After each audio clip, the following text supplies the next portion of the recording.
पेटर खरगोश का अजीम फरार। एक जमाने में एक परामनदेही इलाकों में पेटर नामी एक शरारती छोटा खरगोश रहता था। वो अपनी मुतजस्सिस फितरत और ममनूहा जगहों पर भटकने के रुझान के लिए जाना जाता था। पीटर की मां ने उसे अपनी आरामदा बल से बाहर के खतरात के बारे में मुसलसल खबरदार किया, लेकिन उसकी महम जुए का जज्बा हमेशा इससे बेहतर रहा।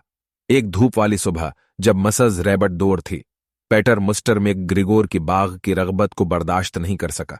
उसने उसकी सरसब्ज सब्जियों और दिलकश पहलों की कहानियां सुनी थीं। अपनी मां की एहतियाती अल्फाज को नजर अंदाज करते हुए पेटर अपनी आंखों में जोश के साथ बाग की तरफ लपका। जैसा कि पेटर ने बाग का जायजा लिया, वो गाजरों, मूलियों और लेटोज की कसरत से खुश हुआ। वो ताजा सब्जों को चुखने से उनकी करकरापन का मजा लेने की मुजाहमत नहीं कर सकता था। मजीदार लज़्ज़तों की अपनी दुनिया में खोया हुआ पेटर मुस्टर में ग्रेगर के करीब आती हुई महसूस करने में नाकाम रहा। एक जोर की आवाज के साथ मुस्टर में का ग्रेगर के कदमों ने पेटर को घबराहट में भींच दिया। खतरे को भांपते हुए पीटर इतनी तेजी से भाग गया जितनी उसकी छोटी टांगें उसे उठा सकती थीं। वो सब्जियों की कतारों में से ठलता हुआ बाड़ की ऊपर से पहलांगता और तंग जगहों से नचोड़ता, नाराज किसान की चंगल से बच निकलता। देखी हारे लेकिन राहत के साथ पीटर अपने बल पर वापस आया, जहां उसकी परेशान बहन भाई उसकी वापसी की मुंतजर थी। उसने मुस्टर में ग्रिगोर की बाग में जाने में अपनी हमाकत का एतराफ करते हुए अपनी महमजूई का जिक्र किया।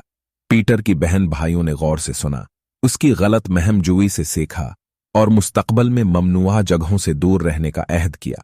इस दिन से पीटर एक समझदार और ज्यादा मेहतात खरगोश बन गया।